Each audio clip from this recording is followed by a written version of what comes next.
सोच के देखो, तुम्हारे दिमाग में एक थॉट घूम रहा है और जितना तुम उस थॉट को कंट्रोल करने की कोशिश करते हो उतना ही तुम्हारा दिमाग फास्ट चलने लग जाता है और उस थॉट के बारे में ही सोचते रह जाता है। familiar लग रहा है ना? मैं भी वही करता था। रात के 2-2 3-3 बजे तक बिस्तर पे लेटे हुए बस सोचते रहता था कि कल क्या होगा। वो 3 साल पुराना ऑकवर्ड मोमेंट जो मैं अवॉइड कर सकता था कि मेरे साथ ही ऐसा क्यों होता है, और ये लूप कभी ख़त्म ही नहीं होता था।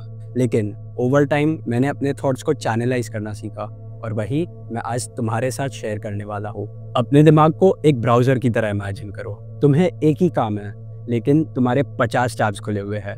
व्हाट्सएप, इंस्टाग्राम, कल का प्रेजेंटेशन और एक रैंडम गाना जो तुम्हारे मन में लूप पे बजे जा रहा है। अब तुम फोकस करने की कोशिश तो करते हो लेकिन ये सारे नोटिफिकेशंस तुम्हारा ध्यान खींचते हैं। ओवर थिंकिंग एग्जैक्टली यही करता है। हाय, मेरा नाम हिमांक है और इस वीडियो में मैं तुम्हें बताने वाला हूँ 3 सिंपल स्टेप्स जो मैंने इस्तेमाल किए ओवर थिंकिंग से बाहर निकलने के लिए। सबसे पहला स्टेप, लूप को नोटिस करना। ओवर थिंकिंग एक ट्रेडमिल की तरह है। तुम चाहे जितना फास्ट चल लो कहीं पहुंचोगे नहीं। मेरे साथ ऐसा होता था एग्जाम प्रेप के टाइम।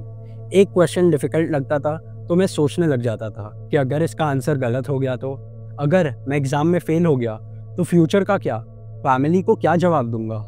जब भी ऐसा लूप स्टार्ट हो तो अपने आप को कहो, stop, this is a loop. I know starting में थोड़ा वियर्ड फील होएगा लेकिन ओवर टाइम इसकी आदत पड़ जाएगी and trust me, this is very helpful. बस इतना अवेयरनेस क्रिएट करने पे तुम ओवर थिंकिंग के एक स्टेप बाहर आ जाते हो। जैसे कि तुम एक मूवी देख रहे हो, तुम्हें ऐसा लगेगा कि ये सब तुम्हारे साथ हो रहा है, लेकिन जैसे ही तुम रियलाइज करोगे कि तुम तो स्क्रीन के उस साइड बैठ के बस मूवी ऑब्जर्व कर रहे थे, तब तुम अवेयर हो जाते हो।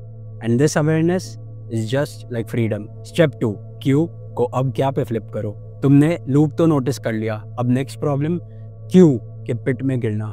क्यों उसने ऐसा बोला, क्यों मैं ऐसा फील कर रहा हूँ, क्यों हमेशा मेरे साथ ही ऐसा होता है। सच बोलूं तो क्यों का कोई एंड ही नहीं, बस वो तुम्हें वही के वही अटका के रखता है। ट्रिक सिंपल है, बस क्यों को अब क्या पे स्विच कर दो। मान लो कि तुम एक लड़की से एक्टिवली बात कर रहे हो, उसका टेक्स्ट हर 2 सेकंड में आ जाता है लेकिन एक दिन उसका रिप्लाई 2 घंटे तक नहीं आया। अब तुम्हारा दिमाग स्टार्ट हो जाएगा, क्यों वो मुझे इग्नोर कर रही है, क्यों उसका बर्ताव बदल गया। बस इसे स्विच कर दो। ओके, उसका टेक्स्ट नहीं आया, अब क्या, मैं अपना काम कर लेता हूँ। ये एक छोटी सी शिफ्ट है बट तुम्हें एनालिसिस पैरालिसिस से निकाल के एक्शन मोड में ले आता है। स्टेप 3, एक पॉजिटिव डिफॉल्ट को इंस्टॉल करो। तुमने लूप नोटिस कर लिया, अब क्या वाला माइंडसेट भी अप्लाई कर दिया।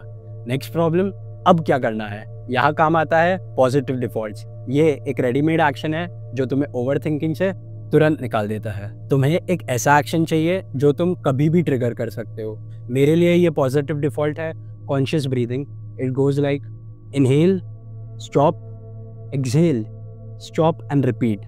तुम्हें जो चाहिए तुम उसे अपना पॉजिटिव डिफॉल्ट बना सकते हो, जैसे 10 पुशअप्स, कॉन्शियस ब्रीदिंग या जर्नलिंग। सब ट्राई करो और उसे चुनो जो तुम्हें सबसे बेस्ट लगे। Think of it like a shortcut की। जैसे Ctrl+G तुम्हारी गलतियों को अंडू कर देता है, वैसे ही पॉजिटिव डिफॉल्ट्स तुम्हारे लूप को अंडू कर देते हैं। ओवर थिंकिंग का मतलब तुम्हारे पास एनर्जी ज़्यादा है, बस डायरेक्शन गलत है।